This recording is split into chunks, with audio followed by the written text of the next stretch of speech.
Everything's okay. Thanks for checking on us. I guess some men got into the building because the doors were unlocked. This is a women-only building, so it freaks some people out. Kayla had a locksmith come out, so she can now manually lock the doors. The bad news is, now we can't get in and out because the lock is controlled only by Kayla. She says it's a short-term solution, but all of the technologies for our doors is in the regulator, and the executive suite says a manual lock is acceptable, and there's no reason the residents need to get in and out. Excuse me, what now? The other bad news is the food situation, which I talked about on the last video.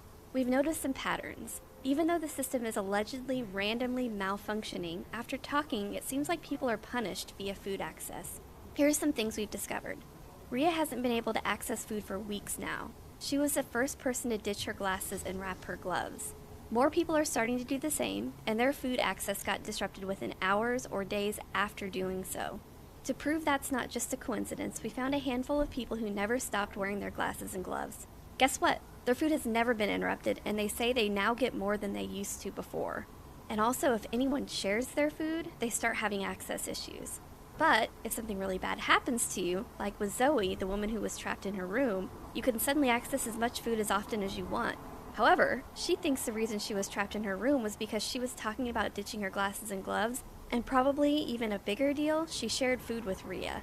And on the same note, now that the three of us are sharing a room, Rhea still can't get food, but June and I can now access food less than half the time we were allotted, and often at fractions of portions. I'm sure posting this, it'll be even worse for me tomorrow. But there's more than enough food in this building for all of us, so I'm sure between us we can figure it out. See you next Tuesday.